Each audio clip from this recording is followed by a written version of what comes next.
Hello students, जैसा कि आपको पता है कि हम class 12 physics chapter 2 electrostatic potential and capacitance study कर रहे हैं और आज हम स्टडी करने वाले हैं इलेक्ट्रोस्टैटिक्स ऑफ कंडक्टर्स। तो इलेक्ट्रोस्टैटिक्स को लेके कंडक्टर्स की कुछ प्रॉपर्टीज हैं, कैरेक्टरिस्टिक्स हैं या कहें कुछ मेन रिजल्ट्स हैं जिनको हम फर्स्ट और सेकंड चैप्टर में कंप्लीटली पढ़ चुके हैं। बस उनको आज हम सीक्वेंस में स्टडी करने वाले हैं। ये है इलेक्ट्रोस्टैटिक्स ऑफ कंडक्टर्स। और कंडक्टर्स के बारे में आपको अच्छी तरह से पता है कंडक्टर्स क्या होते हैं। कंडक्टर्स में मोबाइल चार्ज कैरियर होते हैं और वो कौन होते हैं? फ्री इलेक्ट्रॉन्स होते हैं जो कि मूव करते हैं किसी भी कंडक्टर में, फ्रीली मूव करते हैं। जैसे कि एक गैस में आयन मूव करते हैं, बिल्कुल उसी तरीके से हम मान सकते हैं कि फ्री इलेक्ट्रॉन्स भी कंडक्टर्स में फ्रीली मूव करते रहते हैं। और वो कहां से आते हैं फ्री इलेक्ट्रॉन्स? वो अपने एटम का, इनका जो पेरेंट्स एटम होता है उससे ये निकल जाते हैं, क्योंकि ये लूजली बाउंड होते हैं। आउटर शेल के इलेक्ट्रॉन्स होते हैं लूजली बाउंड होते हैं, ये उसे छोड़ देते हैं अपने पेरेंट्स एटम को और उसकी वजह से ये फ्री हो जाते हैं। और पूरे मटेरियल में बहुत सारे होते हैं, क्योंकि बहुत सारे एटम्स होते हैं किसी भी मटेरियल में, तो बहुत सारे फ्री चार्जेस उसमें इलेक्ट्रॉन्स होते हैं जो कि मूव करते रहते हैं, फ्रीली मूव करते रहते हैं। कोई भी सॉलिड कंडक्टर होता है और इसमें जो नेगेटिवली चार्ज इलेक्ट्रॉन अपने पेरेंट्स एटम को छोड़ के आए थे, जो पेरेंट्स एटम है वो पॉजिटिवली चार्ज्ड होता है और कुछ इलेक्ट्रॉन्स भी उसके साथ बाउंड रहते हैं, तो वो पॉजिटिव आयन कहलाता है। वो पॉजिटिव आयन फिक्स रहता है अपनी पोजीशन में, लेकिन जो चार्ज कैरियर इलेक्ट्रॉन्स हैं, जो फ्री इलेक्ट्रॉन्स हैं, वो फ्रीली मूव करते रहते हैं अपने कंडक्टर्स के अंदर और रैंडमली सभी डायरेक्शन में। कोई इधर मूव कर रहा है, कोई इधर मूव कर रहा है, ऊपर नीचे आगे पीछे सब तरीके से ये रैंडमली मूव करते रहते हैं। क्योंकि ये सॉलिड कंडक्टर्स होते हैं तो उसमें पॉजिटिवली आयन होते हैं, वो फिक्स रहते हैं। एक इलेक्ट्रोलाइटिक कंडक्टर्स भी होते हैं, उनके बारे में हम चैप्टर 3 में पढ़ेंगे इन चीज़ों को। वहाँ पे हम करंट की बात करेंगे, तो वहाँ पे इलेक्ट्रोलाइटिक कंडक्टर्स होंगे, उनकी बात करेंगे। वहाँ पे क्या होता है कि फ्री चार्जेस जो होते हैं वो पॉजिटिवली चार्ज आयन भी होते हैं और नेगेटिवली चार्ज इलेक्ट्रॉन्स भी होते हैं। तो वहाँ पे दोनों ही मूव करते हैं जो कि कंडक्ट करते हैं इलेक्ट्रिसिटी को। कंडक्टर्स क्या काम करते हैं? इलेक्ट्रिसिटी को कंडक्ट करते हैं, इलेक्ट्रिक फील्ड को अलाउ करते हैं। लेकिन इलेक्ट्रोलाइटिक कंडक्टर में जो फ्री चार्ज होते हैं वो पॉजिटिवली चार्ज आयन और नेगेटिवली चार्ज आयन होते हैं, और सॉलिड कंडक्टर जो होते हैं इसमें केवल फ्री चार्ज इलेक्ट्रॉन्स होते हैं। तो उसी की बात हम आज करेंगे। सॉलिड कंडक्टर्स होते हैं, उनकी प्रॉपर्टीज के बारे में हम आज स्टडी करेंगे। तो इसकी सबसे पहले प्रॉपर्टी हम स्टडी करने वाले हैं। सबसे फर्स्ट प्रॉपर्टी है इसकी, inside a conductor, inside a कहें कि चार्ज्ड कंडक्टर, कोई भी चार्ज कंडक्टर है उसके अंदर electric field is zero. Electric field zero रहता है। इलेक्ट्रोस्टैटिक फील्ड कहें या इलेक्ट्रिक फील्ड कहें, वो जीरो रहता है। तो फर्स्ट इसका ये है प्रॉपर्टी जो है, ये हम स्टडी करेंगे इसकी। तो सिंपल आप अच्छी तरह से जानते हैं कि कोई भी, हमने एक कंडक्टर ले लिया ये, ठीक है, कंडक्टर्स ले लिया और इसमें क्या होते हैं? इलेक्ट्रॉन्स होते हैं, फ्रीली मूव करते हैं, जो कि ड्रिफ्ट करते हैं। एक्चुअली क्या करते हैं? वो ड्रिफ्ट करते हैं जब भी हम इलेक्ट्रिक फील्ड अप्लाइड करते हैं। तो इलेक्ट्रिक फील्ड जब भी हम अप्लाई करेंगे तो ये ड्रिफ्ट करेंगे। इसके अंदर क्या होते हैं? नेगेटिवली चार्ज इलेक्ट्रॉन्स होते हैं, इलेक्ट्रॉन्स। हमने एक इलेक्ट्रिक फील्ड अप्लाई किया कुछ इस तरीके से, ओके। तो कहीं यहाँ पॉजिटिवली चार्ज प्लेट मान लेते हैं, तभी ये इलेक्ट्रिक फील्ड की डायरेक्शन ये होगी अवे। तो जितने भी नेगेटिवली चार्ज इलेक्ट्रॉन्स हैं वो इसके इस सरफेस पर यहाँ आ जाते हैं, है ना, नेगेटिवली चार्ज इलेक्ट्रॉन्स। और जितने भी इसके अंदर, क्योंकि कोई भी मटेरियल होता है वो न्यूट्रल होता है, इसमें नेगेटिव चार्ज भी होता है, पॉजिटिवली चार्ज भी होता है। और पॉजिटिव चार्ज जो है कुछ इस तरीके से यहाँ होता है, ओके। तो इस कहेंगे कि हम एक तरह से पोलराइजेशन हो जाता है चार्जेस का, तो एक इलेक्ट्रिक फील्ड इंड्यूस्ड हो जाता है पॉजिटिव टू नेगेटिव, क्योंकि ऑलवेज इलेक्ट्रिक फील्ड की डायरेक्शन क्या रहती है? Positive to negative. इस तरीके से इलेक्ट्रिक फील्ड इंड्यूस्ड हो जाता है। तो इंड्यूस्ड इलेक्ट्रिक फील्ड इसके अंदर प्रोड्यूस हो जाता है। हमने कोई भी suppose E0 electric field applied किया और इसके जस्ट अपोजिट डायरेक्शन में EI, इसके अंदर जो भी कंडक्टर हमने लिया है, ये कंडक्टर है और इस कंडक्टर के अंदर क्या है? एक इंड्यूस्ड इलेक्ट्रिक फील्ड प्रोड्यूस हो गया कि जितने भी इलेक्ट्रॉन्स थे नेगेटिवली चार्ज वो इस सिरे पर आ गए और जो पॉजिटिवली चार्ज थे वो इस सिरे पर आ गए, क्योंकि हमने इलेक्ट्रिक फील्ड यहाँ पर अप्लाई किया था। नॉर्मल कंडीशन में जो पॉजिटिवली चार्ज एटम होते हैं, जो आयन होते हैं, है ना, क्योंकि वो इलेक्ट्रॉन के साथ ही होते हैं, उसको आयन कहते हैं हम, वो जनरली फिक्स रहते हैं। लेकिन इलेक्ट्रिक फील्ड जब हम अप्लाई करेंगे तो जितने भी पॉजिटिवली चार्ज हैं वो इस एंड पे आ जाएंगे, क्योंकि ये क्या होंगे, रिपेल्ड होंगे इस पॉजिटिव चार्ज से। इलेक्ट्रिक फील्ड का जो पॉजिटिव चार्ज मान लिया हमने यहाँ पर है, तो इलेक्ट्रिक फील्ड के अलोंग मूव करते हैं क्योंकि पॉजिटिव चार्ज, तो ये कुछ इसी डायरेक्शन में यहाँ पे चले जाएंगे, क्योंकि अंदर पूरे न्यूट्रल होता है, नेगेटिव होता है तो नहीं पॉजिटिव। अब भी ये न्यूट्रल है बट पोलराइज्ड कहेंगे कि चार्ज का पोलराइजेशन यहाँ हो गया है, और एक इलेक्ट्रिक फील्ड जो है इसके अपोजिट डायरेक्शन में यहाँ पे इंड्यूस्ड हो गया है, तो ये इंड्यूस्ड इलेक्ट्रिक फील्ड है यहाँ पर। तो जितना हम इलेक्ट्रोस्टैटिक फील्ड अप्लाई करते हैं उतना ही ये इंड्यूस्ड हो जाता है यहाँ पर। तो इसके अंदर जो नेट इलेक्ट्रिक फील्ड की बात हम कहें तो वो क्या रहता है, जीरो रहता है ना। ई नॉट जितना हम अप्लाई करेंगे उतना ही इंड्यूस्ड हो जाता है electric field, but in opposite direction. अगर हम इसको वेक्टर फॉर्म में लिखें तो कुछ इस तरीके से लिखेंगे, ओके, उतना ही इलेक्ट्रिक फील्ड इंड्यूस्ड हो जाता है। तो उस वजह से होता क्या है कि इसके अंदर नेट इलेक्ट्रिक फील्ड क्या रहता है, जीरो। ऐसा नहीं है कि इलेक्ट्रिक फील्ड नहीं होता, इलेक्ट्रिक फील्ड होता है, लेकिन नेट इलेक्ट्रिक फील्ड क्या रहता है, जीरो रहता है। इंड्यूस्ड इलेक्ट्रिक फील्ड रहता है, पॉजिटिव टू नेगेटिव इसकी डायरेक्शन रहती है, लेकिन नेट इलेक्ट्रिक फील्ड क्या रहता है, जीरो रहता है। तो ये इसकी फर्स्ट प्रॉपर्टी है। Inside a charge conductor electric field क्या रहता है, जीरो रहता है। कोई भी चार्ज कंडक्टर है अगर उसके पास पॉजिटिवली चार्ज है तो उसके अंदर इलेक्ट्रिक फील्ड क्या रहता है, जीरो। इस चीज को देखिए हम स्फीयर वाले उसमें भी पढ़ चुके हैं। कोई भी स्फीयर है ना, सॉलिड स्फीयर ले लें या फिर थिन स्फेरिकल शेल ले लें, तो इसे हम जो पॉजिटिव चार्ज देते हैं वो कहाँ रहता है, इसके सरफेस पर रहता है। ये चीज़ भी हम पढ़ चुके हैं बहुत अच्छी तरह से, और हमने इसका इलेक्ट्रिक फील्ड भी कैलकुलेट किया था, है ना। पॉजिटिवली चार्ज कोई भी स्फीयर है, इसके अंदर किसी भी पॉइंट पे हमने इलेक्ट्रिक फील्ड कैलकुलेट किया था, उसकी वैल्यू क्या आई थी, जीरो आई थी। वो यही चीज़ है बिल्कुल। अगर पॉजिटिवली चार्ज कोई भी कंडक्टर है या कोई भी चार्ज कंडक्टर है, नेगेटिवली चार्ज हो सकता है, पॉजिटिवली चार्ज हो सकता है, उसके अंदर जो इलेक्ट्रिक फील्ड है वो जीरो रहता है ऑलवेज। इस चीज़ को भी हम पढ़ चुके हैं। इसको कैसे समझाया था पहले मैंने, अगर ये पॉजिटिव चार्ज है तो इसका जस्ट करेस्पॉन्डिंग पॉजिटिव चार्ज होगा। मान लेते हैं यहाँ एक पॉइंट है, सेंटर पे ही समझते हैं इसे हम, तो इस पॉजिटिव चार्ज की वजह से एक इलेक्ट्रिक फील्ड होगा इस डायरेक्शन में, इस पॉजिटिव चार्ज की वजह से एक इलेक्ट्रिक फील्ड होगा इस डायरेक्शन में। क्योंकि दोनों ही बराबर होंगे तो यहाँ इन दोनों की वजह से दोनों ही अपोजिट करेंगे, अपोजिट हैं तो कैंसिल कर देंगे एक दूसरे के इफेक्ट को। तो इन दोनों चार्जेस की वजह से इलेक्ट्रिक फील्ड क्या होगा, जीरो। तो ऐसे ही सारे चार्जेस होंगे, इनके जस्ट अपोजिट ये सबको कैंसिल करते रहेंगे। तो सेंटर पे ही अगर हम बात करें तो सेंटर पे इलेक्ट्रिक फील्ड क्या रहता है, जीरो रहता है। ऐसे ही कोई भी पॉइंट आप अगर ले लें तो वहां इलेक्ट्रिक फील्ड जीरो रहेगा, भले ही आप ये कहेंगे अगर हमने सेंटर के अलावा कोई और पॉइंट लिया, सपोज दैट कि हमने वो पॉइंट यहां पर ले लिया, ठीक है, यहां हमने एक पॉइंट लिया, तो यहां आप जब बात करेंगे तो इतने पार्ट की वजह से जो इलेक्ट्रिक फील्ड होगा, इसका इधर वाला पार्ट है उसकी वजह से इलेक्ट्रिक फील्ड को मान लिया मैंने इस डायरेक्शन में है, और देखिए यहां से लेके यहां तक इतना जो पार्ट है इसकी वजह से इलेक्ट्रिक फील्ड होगा, उसकी रिजल्टेंट कुछ इस डायरेक्शन में है। तो इन दोनों का जो मैग्नीट्यूड होगा, इन दोनों का जो मैग्नीट्यूड होगा, एक तो ये पार्ट मान लिया ए पॉइंट है, ये अगर बी पॉइंट है, ये कहीं ओ है, तो इलेक्ट्रिक फील्ड जो होगा ए ओ बी की वजह से, ए ओ बी की वजह से उसकी डायरेक्शन ये होगी, और ए बी की वजह से जो इलेक्ट्रिक फील्ड होगा मान लेते हैं उसकी डायरेक्शन ये होगी। तो देखेंगे आपकी यहाँ पे जितना भी ये पॉजिटिव चार्ज है, ठीक है, ये कम है कंपेरिजन टू दिस। ये जो पॉजिटिव चार्ज है ए ओ बी पार्ट पर जितना भी पॉजिटिव चार्ज है वो बड़ा है, और बी ए ओ बी है ये, और ए बी पार्ट पर जितना पॉजिटिव चार्ज इस पार्ट पर जो चार्ज है जितना भी वो कम है कंपैरिजन टू दिस। लेकिन यहाँ चार्ज ज़्यादा है तो इसकी डिस्टेंस भी ये ज़्यादा है, यहाँ से यहाँ तक डिस्टेंस भी ज़्यादा है, और क्योंकि ये चार्ज कम है तो ये डिस्टेंस भी छोटी है। तो ओवरऑल ये दोनों ही इलेक्ट्रिक फील्ड क्या रहते हैं, बराबर रहते हैं, और इनका इफेक्ट एक दूसरे को ये कैंसिल कर देते हैं। तो इलेक्ट्रिक फील्ड क्या रहता है, ओवरऑल जीरो रहेगा। यहाँ पे भी कहीं पे भी हम पता करें तो इलेक्ट्रिक फील्ड क्या रहता है, जीरो रहता है। ये बात हम पहले भी डिस्कस कर चुके थे। और इलेक्ट्रिक फील्ड अगर हम अप्लाइड करते हैं तब भी उसके अंदर इंड्यूस्ड इलेक्ट्रिक फील्ड प्रोड्यूस हो जाता है, जिसकी वजह से इलेक्ट्रिक फील्ड की जो नेट वैल्यू रहती है वो क्या रहती है, जीरो रहती है। तो ये इसकी फर्स्ट कैरेक्टरिस्टिक है। ओके, सेकंड बात करेंगे हम इसकी कि इलेक्ट्रिक फील्ड जो होता है वो ऑलवेज नॉर्मल रहता है किसी भी चार्ज कंडक्टर के सरफेस पर। तो ये इसकी सेकंड प्रॉपर्टी होगी। सेकंड प्रॉपर्टी लिख लेते हैं उसे भी। प्रॉपर्टी सेकंड है, eight the surface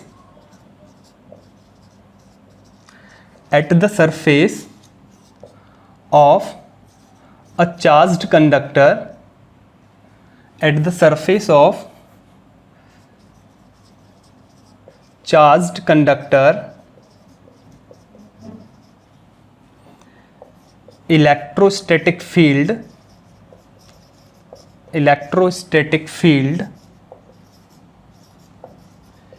must be normal, देखिए एनसीईआरटी में भी दी हुई हैं ये सारी कैरेक्टरिस्टिक्स, वही चीज़ है यहाँ पे, वही मैं लिख रहा हूँ। At the surface of a charge conductor electrostatic field must be normal at every point, normal to the surface, normal to the surface at every point.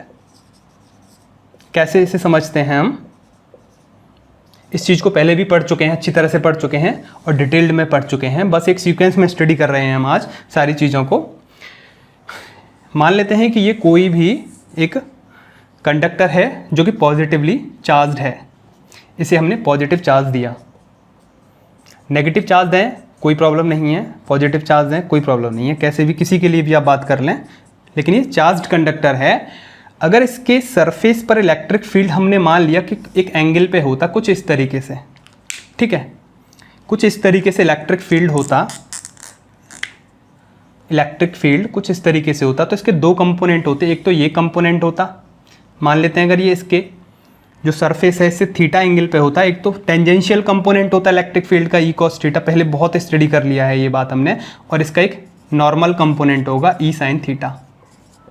Okay, अब आपने देखा है कोई भी चार्ज हमने किसी भी कंडक्टर को दिया है तो वो उसके सरफेस पर रहता है, पूरी तरह से फैला रहता है और क्या मूव नहीं करता। सिंपल है, आप जानते हैं कि अच्छी तरह से मूव नहीं करता। क्यों नहीं? अगर ये मूव कर रहा होता तो एक करंट प्रोड्यूस हो जाता। किसी भी कंडक्टर को हम चार्ज करते तो उस पर क्या हो जाता, प्रोड्यूस, करंट प्रोड्यूस होता। तो ऐसा कुछ होता ही नहीं है। किसी भी कंडक्टर को हम चार्ज देते हैं तो जितना भी चार्ज है, जितना भी ये चार्ज है वो कहाँ रहता है, इसके सरफेस पर रहता है और सब एक दूसरे से इक्वल डिस्टेंस पे सेट हो जाते हैं, क्योंकि ये रिपेल्ड करते हैं एक दूसरे को और ये फ्रीली मूव नहीं करते। इट मीन्स अगर ये फ्रीली मूव नहीं कर रहे हैं तो इलेक्ट्रिक फील्ड का कोई कंपोनेंट ही नहीं है, टेंजेंशियल कंपोनेंट है ना, टेंजेंशियल कंपोनेंट ही इनको मूव कराता ना। अगर tangential component E cos theta होता तो ये जितना भी जो चार्ज है पॉजिटिव ये मूव कर रहा होता, और मूव करता तो क्या होता, करंट पैदा होता। जब भी चार्ज मूव करता है तो करंट प्रोड्यूस हो जाता है। तो ई कॉस थीटा इसका मीन्स क्या है कि ई कॉस थीटा क्या है, यहाँ पर जीरो है ना। टेंजेंशियल कंपोनेंट कोई है ही नहीं इलेक्ट्रिक फील्ड का। जब ये जीरो होगा तो इलेक्ट्रिक फील्ड तो जीरो नहीं हो सकता यहाँ पर, ठीक है। इलेक्ट्रिक फील्ड तो है यहाँ पे क्योंकि चार्ज है, तो कॉस थीटा यहाँ जीरो हो सकता है। तो कॉस थीटा जीरो है तो इट मीन्स थीटा कितना है, 90 डिग्री, 90 डिग्री। तो ये जो एंगल है थीटा वो कितना रहता है, 90 डिग्री रहता है। इट मीन्स इलेक्ट्रिक फील्ड का ओनली यही कंपोनेंट बचता है। तो electric field is always normal to the surface at every point, at every point. किसी भी पॉइंट पर अगर बात करें तो ये कैसे रहता है, नॉर्मल टू द सरफेस।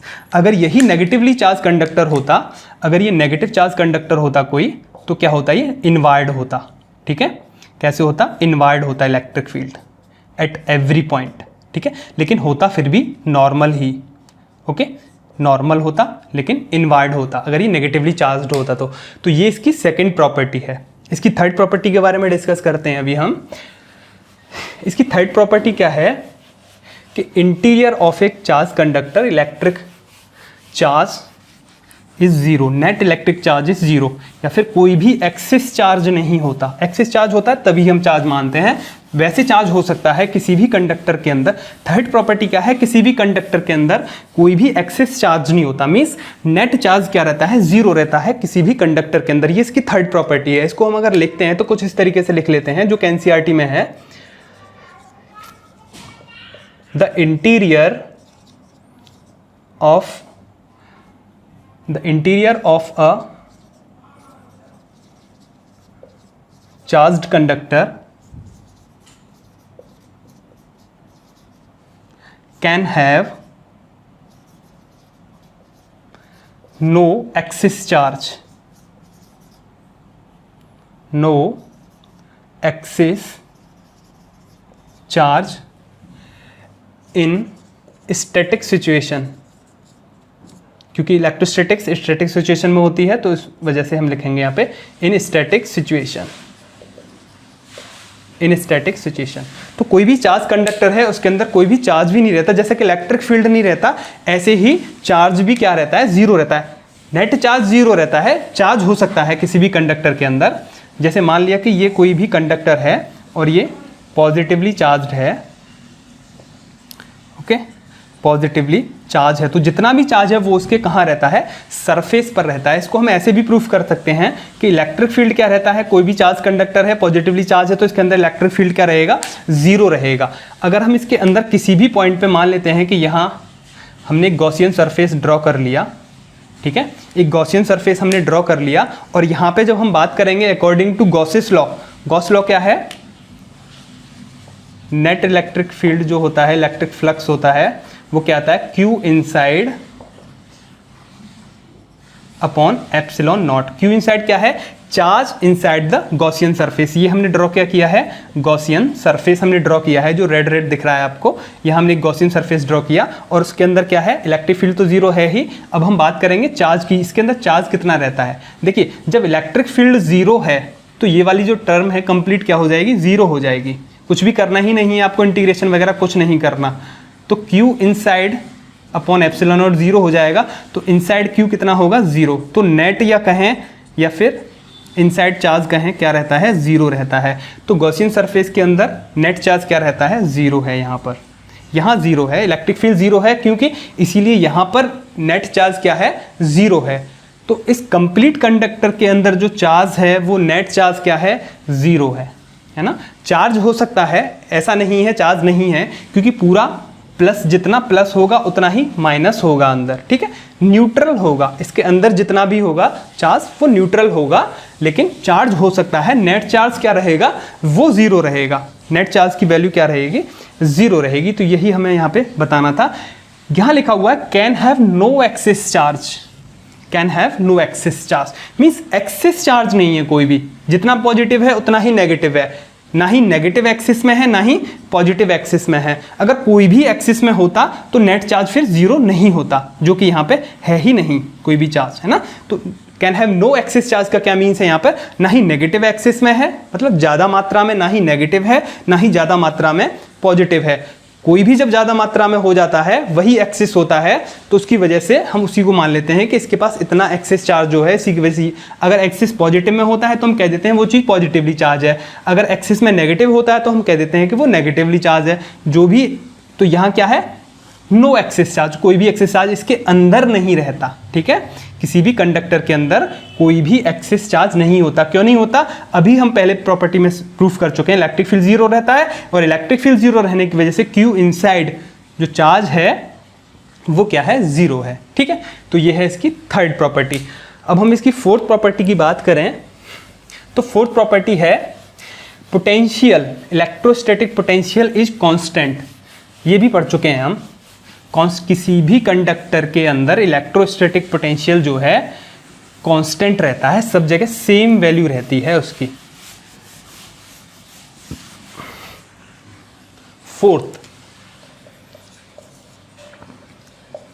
क्या है, इलेक्ट्रोस्टैटिक पोटेंशियल, पढ़ चुके हैं हम अच्छी तरह से, इज कांस्टेंट,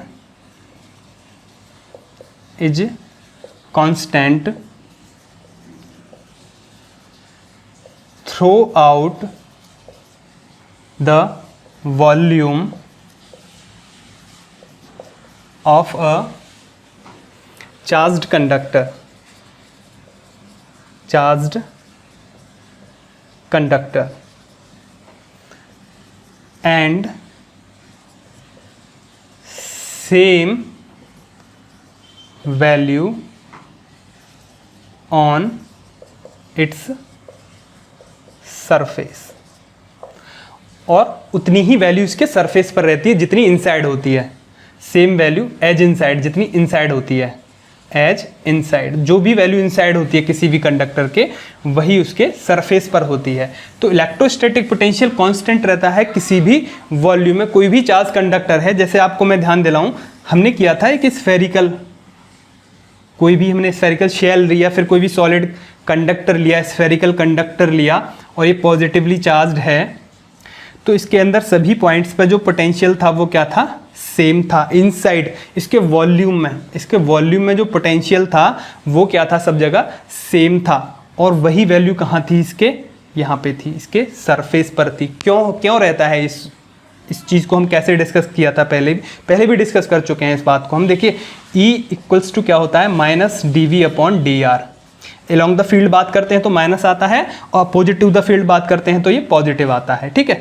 इनसाइड अगर हम बात करते हैं तो इलेक्ट्रिक फील्ड जीरो रहता है, ये भी हम फर्स्ट प्रॉपर्टी में पढ़ चुके हैं। किसी भी चार्ज कंडक्टर के, ये एक स्फीयर है, मान लिया एक सॉलिड स्फीयर है, ये पॉजिटिवली चार्ज है, और इस स्फीयर के अंदर वॉल्यूम में इलेक्ट्रिक फील्ड तो होगा ही नहीं, तो यहाँ हम इसे जीरो कर देंगे, तो dv कितना हो जाएगा, जीरो हो जाएगा। तो पोटेंशियल डिफरेंस क्या हो जाएगा, इसके इनसाइड, इसके अंदर जो वॉल्यूम में कोई भी पोटेंशियल का डिफरेंस ही नहीं होगा। मान लिया इसके अंदर की बात कर रहा हूँ, सरफेस पे नहीं कह रहा फिलहाल, अभी मैं सरफेस पे भी वही बात होगी, वैसे अभी अंदर की बात कर रहे हैं। 2 पॉइंट हैं A और B, तो जब पोटेंशियल डिफरेंस जीरो है दोनों के बीच में, तो VA माइनस VB कह लो या VV माइनस VA कह लो, क्या होगा, जीरो होगा, ठीक है।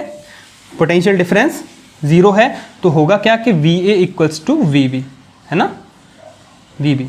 इट मीन्स क्या है, दोनों ही पॉइंट्स पर पोटेंशियल सेम है, या फिर इसको डायरेक्ट आप ये भी कह सकते हैं V इक्वल्स टू कॉन्स्टेंट। जब आप इसका इंटीग्रेशन करेंगे तो सामने आपको एक कांस्टेंट ऐड करना पड़ेगा, और इसका इंटीग्रेशन क्या होगा, v होगा, ठीक है।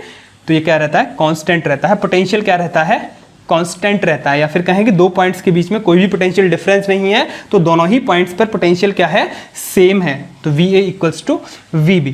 यही बात कहाँ होगी, इसके सरफेस पर भी हम जब बात करेंगे, इसके सरफेस पर क्यों, क्योंकि जैसे यहाँ से अगर हम 2 पॉइंट ले लेते हैं कुछ इस तरह, एक पॉइंट इसके सरफेस पर है, एक पॉइंट इसके इनसाइड है, तो वैसे ही यहाँ क्योंकि इलेक्ट्रिक फील्ड तो मिलेगा नहीं, जब हम मूव करेंगे A to B मूव करेंगे तो कोई भी इलेक्ट्रिक फील्ड नहीं मिलेगा, तो वैसे ही VA माइनस VB क्या होगा, जीरो होगा, क्योंकि dv क्या होगा, जीरो होगा। क्यों जीरो होगा, क्योंकि यहाँ पर भी इलेक्ट्रिक फील्ड जीरो है, पूरे ही कंडक्टर के अंदर सब जगह इलेक्ट्रिक फील्ड जीरो है, तो हम इसके सरफेस से अगर इसके इनसाइड जाएं, इस कंडक्टर के स्फीयर के इनसाइड अगर हम जाते हैं, तो एक पॉइंट इसके सरफेस पर है और दूसरा पॉइंट इसके इनसाइड है, वॉल्यूम में है। ये पॉइंट बी वाला पॉइंट कहाँ है, इसके वॉल्यूम में। फिर से क्या होगा, VA माइनस VB क्या रहेगा, जीरो रहेगा। क्यों रहेगा, कोई भी पोटेंशियल डिफरेंस नहीं होगा। क्यों नहीं होगा, क्योंकि E जीरो होगा।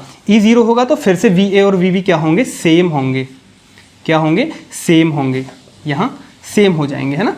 तो पोटेंशियल का कोई भी डिफरेंस नहीं होगा। पोटेंशियल क्या होगा, जो पोटेंशियल इसके सरफेस पर है वही पोटेंशियल इसके कहाँ होगा, इनसाइड होगा। वही बात मैंने यहाँ लिखी है, and same value on its surface, and same value on its surface. इस सरफेस पर भी वही इसकी वैल्यू रहती है जो कि इनसाइड होती है। तो ये इसकी फोर्थ कैरेक्टरिस्टिक थी। सब जगह पोटेंशियल क्या रहता है, सेम रहता है, इनसाइड भी रहता है और इसके सरफेस पर भी रहता है। इसके सेंटर से फिर हम दूर जाते हैं ना सरफेस से, फिर पोटेंशियल उसी हिसाब से कम होता जाता है। बात अगर नेगेटिव की करें तो भी ये जीरो होगा, इलेक्ट्रिक फील्ड अंदर, उस वजह से पोटेंशियल भी सब जगह सेम ही रहेगा, भले ये पॉजिटिवली चार्ज हो या फिर नेगेटिवली चार्ज हो, बस चार्ज होना चाहिए। तो इसके सरफेस पर सभी जगह पोटेंशियल बराबर रहता है और इसके अंदर भी वॉल्यूम में सभी जगह पोटेंशियल क्या रहता है, बराबर। कई बार हम इस चीज़ को पहले भी डिस्कस कर चुके हैं, ठीक है। अब इसकी हम नेक्स्ट प्रॉपर्टी के बारे में बात करेंगे। उस प्रॉपर्टी को भी हम डिस्कस कर चुके हैं पहले, बस सीक्वेंस में आज स्टडी कर रहे हैं थोड़ा सा इलेक्ट्रोस्टैटिक्स ऑफ कंडक्टर, क्योंकि एनसीईआरटी में गिवन है ये टॉपिक, तो हम इसे स्टडी कर रहे हैं यहाँ पर सीक्वेंस में।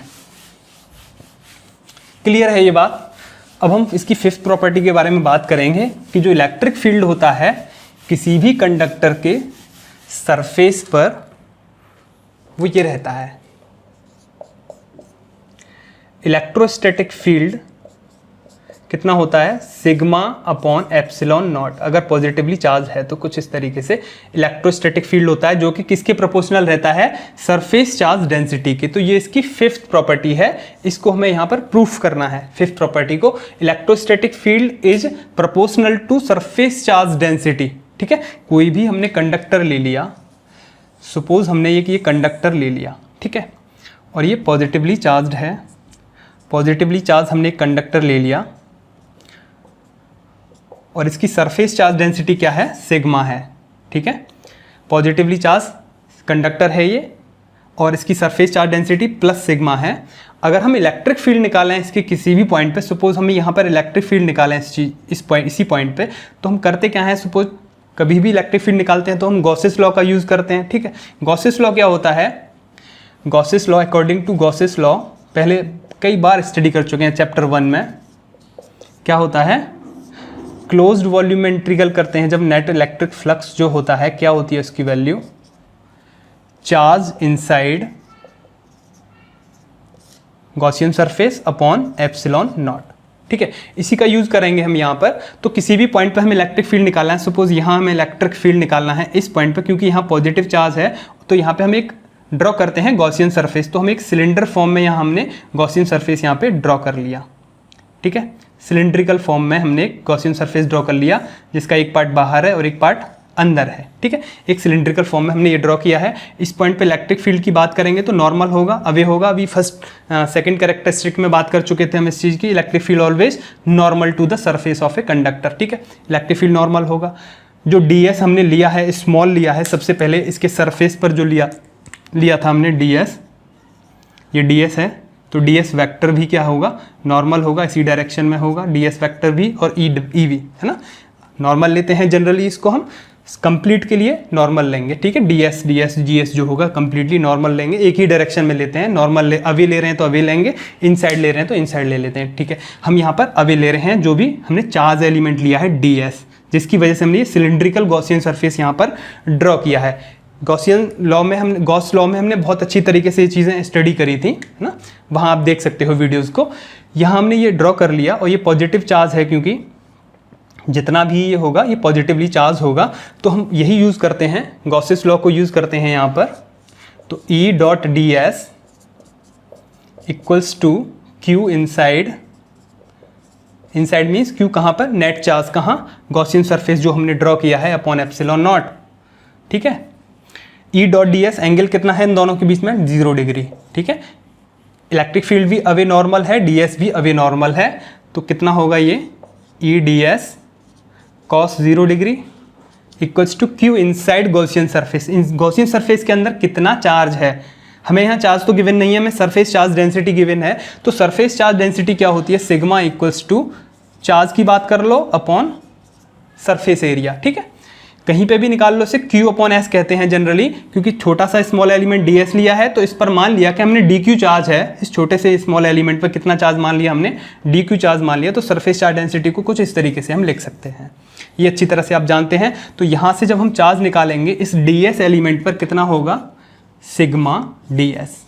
ठीक है, किसी भी एलिमेंट पर हमें चार्ज निकालना है, सरफेस चार्ज डेंसिटी से क्या फ़ायदा होता है, किसी भी पार्ट पे हमें चार्ज निकालना है, इतने पार्ट पे चार्ज निकालना है, तो इतना इसका जो एरिया है उसको मल्टीप्लाई कर देंगे सरफेस चार्ज डेंसिटी से, तो उतने ही पार्ट पे वो चार्ज आ जाता है। तो क्योंकि हमें ds पार्ट पे चार्ज चाहिए, तो सिग्मा को ds से मल्टीप्लाई करते हैं। जनरली इस बात को ध्यान रखिए, वैसे ये इस फॉर्मूला से मैंने यहाँ बता दिया आपको। ठीक है, तो Q इनसाइड कितना हो जाएगा, sigma ds upon epsilon not. Okay, तो ds कैंसिल हो जाएंगे दोनों ही साइड में। ओके, और E बाहर आ जाएगा, cos 0 की वैल्यू 1 हो जाएगी। ठीक है, cos 0 की वैल्यू 1 हो जाएगी, तो E इक्वल्स टू कितना हो जाएगा, sigma upon epsilon not. Okay, तो ds जो है, जितना भी इसका हमने चार्ज ये एरिया लिया है, वो कंप्लीट ds ही रहेगा। तो इंटीग्रेशन करने के बाद भी वो ds ही रहेगा, वही ds इधर है, वही ds इधर है, तो इन दोनों को हमने क्या कर दिया, कैंसिल आउट कर दिया। कौन बचेगा, सिग्मा अपॉन एप्सिलॉन नॉट। तो यही हमको प्रूफ करना था, बट इसको हम वेक्टर फॉर्म में अगर लिखना चाहते हैं तो कुछ इस तरीके से लिख सकते हैं, सिग्मा अपॉन एप्सिलॉन नॉट। एक यूनिट वेक्टर ले सकते हैं हम इसके जस्ट सेम डायरेक्शन में, यूनिट वेक्टर ले लिया। किसी भी स्केलर को हमें कन्वर्ट करना है वेक्टर में, तो हम एक यूनिट वेक्टर से मल्टीप्लाई कर देते हैं, क्योंकि उसके मैग्नीट्यूड पे कोई भी इफेक्ट नहीं पड़ता। जिस डायरेक्शन में एन कैप लिया है उसी डायरेक्शन में इलेक्ट्रिक फील्ड है, तो इन एन कैप और इलेक्ट्रिक फील्ड, क्योंकि ये वैल्यू पॉजिटिव हम यहाँ शो कर रहे हैं, ये पॉजिटिव है, तो इट मीन्स क्या है, इलेक्ट्रिक फील्ड और जो यूनिट वेक्टर लिया है वो सेम डायरेक्शन में है। कुछ इस तरीके से हो जाएगा। यहाँ क्या है, सिग्मा जो है वो पॉजिटिव है, कैसा है, पॉजिटिव है, या फिर कहें सिग्मा इज ग्रेटर देन 0, उसके लिए है ये फॉर्मूला। अगर सिग्मा नेगेटिव होता है ना, नेगेटिव मीन्स ये नेगेटिवली चार्ज होता है, ये पूरा ही कंडक्टर अगर नेगेटिवली चार्ज होता, तब उस कंडीशन में क्या होता, ये नेगेटिव होता। मान लेते हैं यहाँ पे ये नेगेटिव है, तो इलेक्ट्रिक फील्ड कैसे होता, कुछ इस तरीके से, इलेक्ट्रिक फील्ड की डायरेक्शन। और जो नॉर्मल जो यूनिट वेक्टर लेते हैं वो हम, क्योंकि हम यहाँ पे जो ds लेते वो यही लेते ds, ठीक है, ds वेक्टर, और उसी डायरेक्शन में एन कैप को ले लेते हैं हम जनरली, तो एक ही डायरेक्शन में होते यहाँ पर, तो वहाँ पे फिर वो जो फॉर्मूला बनता वो कुछ इस तरीके से बनता। यहाँ नेगेटिव साइन आ जाता, मैग्नीट्यूड में दोनों ही यही आएगी वैल्यू, चाहे पॉजिटिव हो या नेगेटिव हो, लेकिन जब वेक्टर फॉर्म में लिखेंगे तो फिर ये हो जाती वैल्यू। ठीक है, यहाँ जो नेगेटिव साइन है ये क्या शो कर रहा है, इलेक्ट्रिक फील्ड और जो यूनिट वेक्टर हैं दोनों एक दूसरे के क्या हैं, अपोजिट हैं, क्योंकि इलेक्ट्रिक फील्ड फिर इनवर्ड होता, सब जगह हर पॉइंट पे क्या होता, इनवर्ड होता इलेक्ट्रिक फील्ड। तो ये इसकी फिफ्थ प्रॉपर्टी रहेगी इलेक्ट्रोस्टैटिक्स ऑफ कंडक्टर की, कि इलेक्ट्रिक फील्ड किसी भी सरफेस पर, है ना, कोई भी कंडक्टर है उसके सरफेस पर जो इलेक्ट्रिक फील्ड होता है वो इसकी सरफेस चार्ज डेंसिटी के डायरेक्टली प्रोपोर्शनल रहता है। ये बात हमें प्रूफ करनी थी। एप्सिलॉन नॉट कांस्टेंट है, ये कांस्टेंट है ही, तो ई और सिग्मा क्या है, डायरेक्टली प्रोपोर्शनल हैं। तो वही बात हमने यहाँ पे ये फॉर्मूला प्रूफ करना था, ये हमने प्रूफ कर लिया है। देखिए यही चीज़ हमने 1.29 जो एग्जाम न्यूमेरिकल था एक्सरसाइज 1 में 29 क्वेश्चन था एनसीईआरटी का, वहाँ हमने इसको यूज़ किया था। एक स्फेरिकल कंडक्टर था उस क्वेश्चन में, है ना, मैं आपको ध्यान दिला देता हूँ। उसका न्यूमेरिकल भी हमने किया था, वीडियो आप देख सकते हैं उसकी चैप्टर 1 के प्लेलिस्ट में जाके। वहाँ हमने बताया था आपको कोई भी चार्ज कंडक्टर है उसके जो सरफेस पर जो चार्ज है पॉजिटिवली चार्ज है, मान लिया ये पॉजिटिवली चार्ज है, बहुत ही सिंपल वे में मैंने आपको बताया था वहाँ पर, ये अगर r डिस्टेंस पर हम इलेक्ट्रिक फील्ड पता करते हैं तो कितना होता है यहाँ पर इलेक्ट्रिक फील्ड। ये भी कंडक्टर है, इसके सरफेस पर ही बात कर रहा हूँ, अभी भी मैंने सरफेस पर ही बात की थी इलेक्ट्रिक फील्ड की। कितना होता है इलेक्ट्रिक फील्ड किसी भी कंडक्टर, ये स्फेरिकल कंडक्टर ले लिया, वो तो एक जनरल केस लिया था मैंने। कितना होता है k, अगर q चार्ज है इसके कंप्लीट स्फीयर पे, अपॉन दिस r स्क्वायर, है ना, यही तो होता है। k कौन होता है, इलेक्ट्रोस्टैटिक कांस्टेंट, इसकी वैल्यू क्या रहती है 1/4 पाई एप्सिलॉन नॉट और q upon r square. Simple ऐसे समझाया था मैंने वहाँ पे कुछ आपको। q अपॉन एप्सिलॉन नॉट इसे लिख सकते हैं 4 पाई r स्क्वायर और 4 पाई r स्क्वायर। तो 4 पाई r स्क्वायर क्या है, इस स्फेरिकल जो सरफेस लिया है हमने, जो भी कंडक्टर लिया है इसका क्या है, सरफेस एरिया है, ये क्या है सरफेस एरिया। तो q upon epsilon not a भी लिख सकते हैं हम इसे, E इक्वल्स टू, और E इक्वल्स टू वहाँ बताया था आपको जनरल पता है, q क्या है चार्ज, a क्या है surface area, q upon a क्या होता है sigma, sigma upon epsilon not, फिर से वही, है ना। इस तरीके से प्रूफ किया था हमने वहाँ पर। तो उसी का कुछ पार्ट कह सकते हैं उस न्यूमेरिकल को। यहाँ पर जो इलेक्ट्रिक फील्ड की वैल्यू है वो यही है, किसी भी, ये सरफेस चार्ज कंडक्टर ले लिया मैंने, ये कंडक्टर कैसा है, स्फेरिकल है। अभी जो बात करी थी वो एक जनरल केस बात किया था मैंने, तो यहाँ पर भी हमने कुछ वैल्यू निकाली तो कुछ इस तरीके से ही आएगी। तो इस सरफेस पर जो पॉइंट है वहाँ पर इलेक्ट्रिक फील्ड क्या रहता है, इसके डायरेक्टली प्रोपोर्शनल रहता है। इसकी भी आप लगा सकते हैं, इलेक्ट्रिक फील्ड इस डायरेक्शन में होगा, एन कैप जो डी एस है, डी एस की डायरेक्शन में ही एन कैप लेते हैं, है ना, वो इसी डायरेक्शन में होगा। फिर से आप इसको वेक्टर फॉर्म में भी लिख सकते हैं, एन कैप से मल्टीप्लाई करके यहाँ पर, ठीक है। तो ये इसकी फिफ्थ प्रॉपर्टी है, ये हमने डिस्कस कर ली। सिक्स और इंपॉर्टेंट प्रॉपर्टी है इसकी इलेक्ट्रोस्टैटिक शील्डिंग, ये भी हम डिस्कस कर चुके हैं। इलेक्ट्रोस्टैटिक शील्डिंग वहाँ भी न्यूमेरिकल्स में डिस्कस कर चुके हैं हम चैप्टर 1 में एक्सरसाइज में। इलेक्ट्रोस्टैटिक शील्डिंग कुछ नहीं है, किसी भी रीजन को हमें इलेक्ट्रिक फील्ड से फ्री करना है, मींस इलेक्ट्रिक फील्ड जीरो रखना है, वो इलेक्ट्रोस्टैटिक शील्डिंग कहा जाता है। एक फिनोमेना होता है, the phenomena of making a region free from electric field, किसी भी रीजन को इलेक्ट्रिक फील्ड से फ्री करना ही इलेक्ट्रोस्टैटिक शील्डिंग कहा जाता है। आप अच्छे से पढ़ चुके हो, सब कुछ पढ़ चुके हो, बस यहाँ पे डिटेल में लिखना है, बात हमें, है ना, सीक्वेंस में बात कर रहे हैं यहाँ पर। तो है क्या electrostatic shielding, 6 property, sorry 6 electrostatic shielding,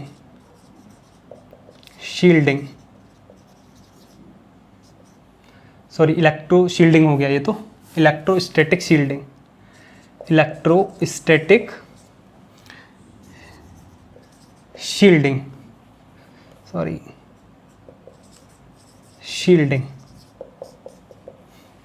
क्या होती है इलेक्ट्रोस्टैटिक शील्डिंग, बस थोड़ा सा लिख देते हैं। The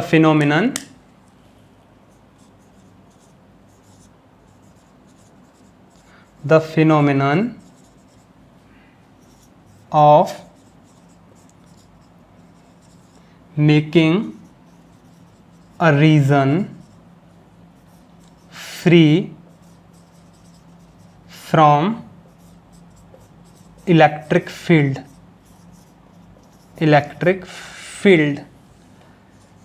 is called electrostatic shielding, electrostatic shielding. जहाँ इलेक्ट्रिक फील्ड जीरो रहता है वो इलेक्ट्रोस्टैटिक शील्डिंग कहलाता है, वो पूरा का पूरा ही एरिया। अभी बहुत अच्छे से पढ़ चुके हो आप। कोई भी कंडक्टर है उसके अंदर इलेक्ट्रिक फील्ड क्या रहता है, जीरो रहता है। कोई भी चार्ज कंडक्टर है उसके अंदर इलेक्ट्रिक फील्ड क्या रहता है, जीरो रहता है। या फिर कोई भी कैविटी बना दें, कोई भी खोखला पार्ट बना दें, ये मान लेते हैं कोई कंडक्टर था, ठीक है, और इसके अंदर कोई भी कैविटी है, वहाँ पे इलेक्ट्रिक फील्ड क्या रहता है, जीरो रहता है। तो इसका जो रीज़न है यहाँ पे इलेक्ट्रिक फील्ड को जितना भी जीरो है ना, जहाँ पे भी इलेक्ट्रिक फील्ड क्या है, जीरो है, वही रीज़न क्या कहलाता है, वो प्रोटेक्ट है इलेक्ट्रिक फील्ड से।